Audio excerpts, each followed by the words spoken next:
Dans le prochain épisode de Ici tout commence. Alors qu'Elliot pense que Lionel a frappé Greg, Tessier veut à nouveau orienter Mehdi pour modifier la recette de son dessert. De son côté, Enzo apprend qu'un critique vient déjeuner au restaurant. Attention, les paragraphes qui suivent contiennent des spoilers sur l'épisode d'Ici tout commence diffusé lundi soir sur TF1. Si vous ne voulez rien savoir, ne lisez pas ce qui suit.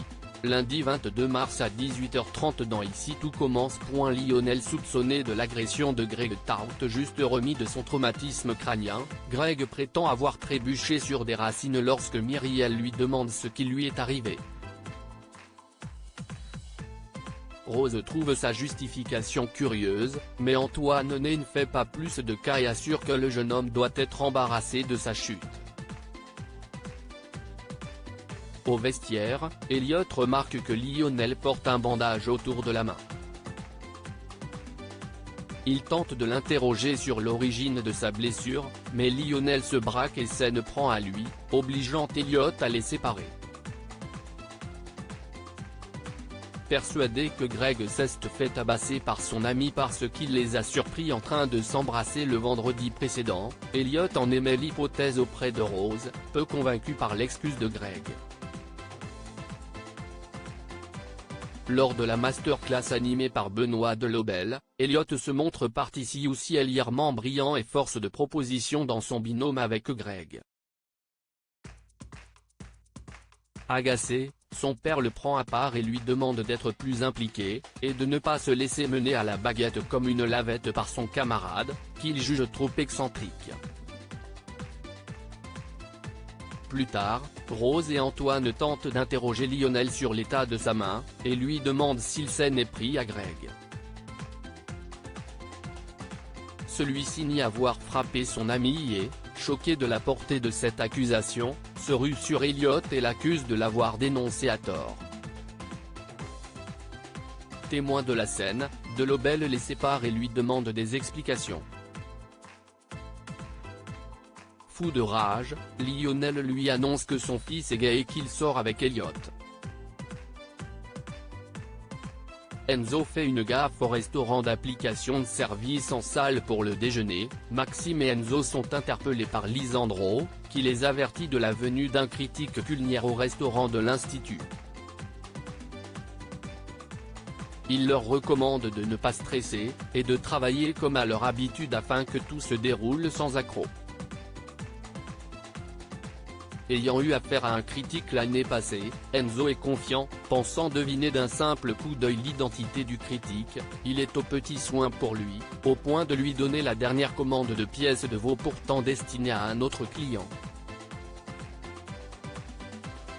Ce n'est qu'au moment de régler l'addition du supposé critique qu'il se rend compte de son erreur. Agacé, le véritable critique gastronomique, un homme métis d'une trentaine d'années à qui était destinée la pièce de veau, lui fait remarquer son traitement de faveur injuste, et lui promet une compte-rendu salé du service dans sa critique. Lisandro réprimande véhément les deux garçons.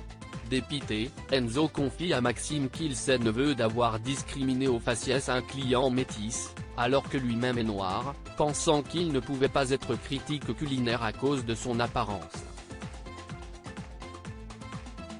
Enzo lui avoue qu'en raison de sa couleur de peau, il doit se battre 2 fois plus contre les stéréotypes dans la haute gastronomie, et s'en veut d'avoir appliqué les mêmes idées arrêtées à un client. Maxime tente de lui remonter le moral, et lui promet qu'il parviendra à devenir un chef étoilé. Mais que son service en revanche laisse à désirer. Mehdi renie la création de son dessert alors que la finalisation du dessert de Mehdi est proche. Tessier propose à Noémie, en plus de l'avoir orienté vers une tarte tatin revisitée, de lui suggérer d'ajouter du poivre timu à sa composition afin d'en relever le goût et faire la différence. Bien qu'elle trouve l'idée brillante, Noémie refuse, car ce serait trop orienter Mehdi et l'éloigner de son idée originale. Devant leur élève, Tessier insiste pour que Mehdi fasse 2 versions de son dessert, une avec le poivre de Timu et une sans, et de faire goûter les 2 à la chef Guinaud afin d'avoir un avis neutre. Sans surprise, la chef a une préférence pour la version relevée avec les baies de Timu. Dépité, Mehdi se morfond dans la salle d'études.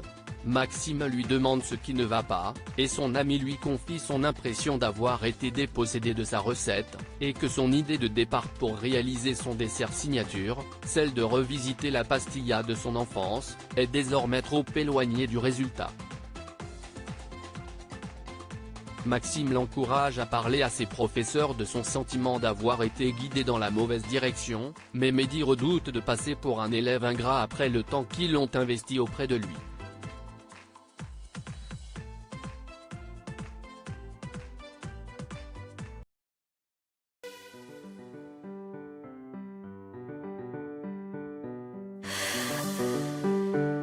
나